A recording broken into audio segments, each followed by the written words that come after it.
OK, let's get more on England's huge win over Serbia last night, as well as look ahead to the return of the Premier League. We can speak to former Newcastle Spurs and England striker Les Ferdinand. Hi there, Les. Great to see you. You're at a charity golf day. I mean, this is a cause very close to your heart, isn't it? Yeah. Justin Edinburgh, who's a colleague of mine, unfortunately lost his life, and his son Charlie and the family are now going around trying to put defibrillators in places wherever they can, sports centres, golf clubs, wherever they feel it's necessary, and at times has been overlooked in the past. So they're doing a great job at the moment. So I'm here trying to support him today, but I think I might get blown away. Oh no, oh no. I tell you what, Serbia were blown away by England, weren't they? That's for sure. Let's talk about that. I mean, what a result for England. And this performance, does it give you belief that Thomas Tuchel can take them over the final hurdle? Are we getting a bit carried away maybe after this one great result?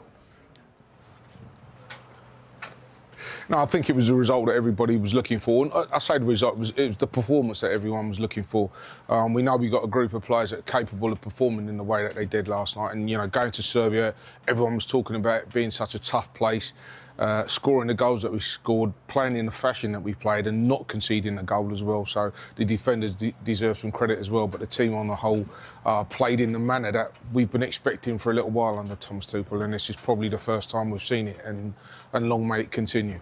I'm not getting carried away at the moment yet, but it was a great performance last night. It was, and certainly from Harry Kane as well. I mean, you played in an era where there were so many great number nines fighting for a place in this England team. Obviously, Kane's very much England's main man up front. Another goal for him. Are we over-reliant on Harry Kane a little? I think at the moment we are, but I think in the modern way that football's played at the moment, all the goals don't always come from your centre forward. And you know, last night we had 5 different goal scorers, so I think that's going to be the way England move forward. It's not just going to be reliant on Harry Kane. Ollie Watkins, I'm surprised he hasn't had a bit more time on the pitch. Solanke's the other one in the shadows, but obviously not in the squad this time round. But we've got a couple of forwards, but I think that the goals are going to be shared out around the pitch rather than be reliant on just any one single centre forward that we've got right now. One thing that he has done, though, is, goodness me, he has now overtaken Sir Bobby Moore's tally of 109 caps for England. Quite incredible. How does he compare to some former England strikers? How do you think he's going to be remembered? I mean, he's going to be remembered as one of the greats. I mean, you know, he surpassed the goal-scoring record, and now he's surpassed Sir Bobby's all-time record. So he'll go on, he'll play in the World Cup, and he'll set new records. So he'll go down as, if not the best, one of the very best that's ever played for England. Right, let's focus away from England. We've, of course, got to speak to you about the huge news in the Premier League, the return of Ange Postecoglou. Your former club Tottenham obviously sacked him despite getting that silverware and doing really well in the Europa League. What sort of fit do you think he is for Nottingham Forest?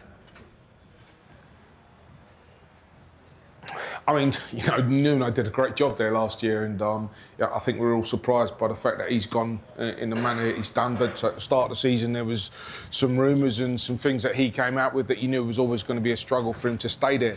And coming out of sort of like Spurs and doing a good job in the Cup. Obviously, the league form wasn't great, but we know the type of football that he plays.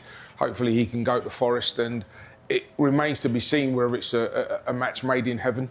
He plays on the front foot, and Forest have got a team that want to play on the front foot. So it'd be interesting to see how it goes. My judgment's on the fence at the moment about whether he's going to be a success there.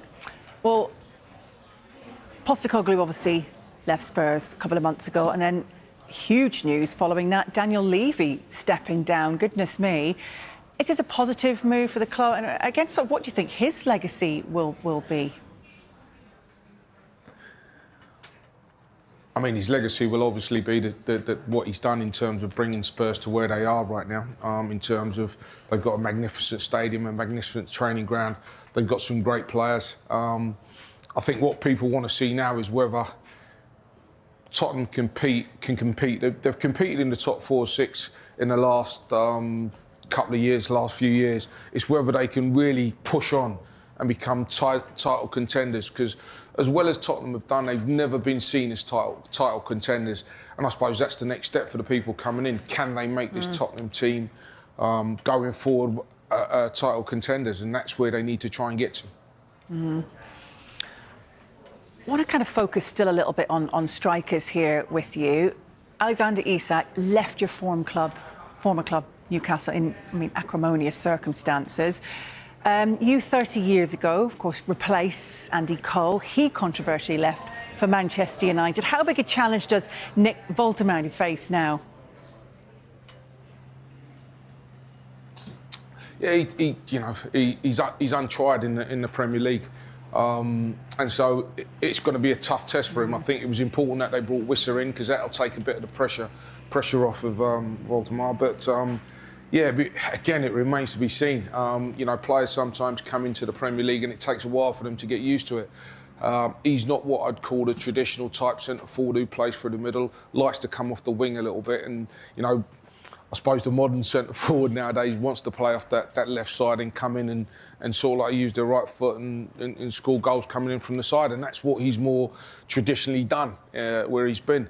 So it'd be interesting to see how he fits into the Premier League. Tough ask to fill Isak's boots at the moment, but give him time. Hopefully he can settle and do the job that Newcastle fans would like him to do. Absolutely. Look, it's been a real pleasure speaking to you this morning. Good luck on the golf course, but most importantly, raising lots of money and awareness as well for Justin Edinburgh and the foundation and all that you're doing there. Thank you.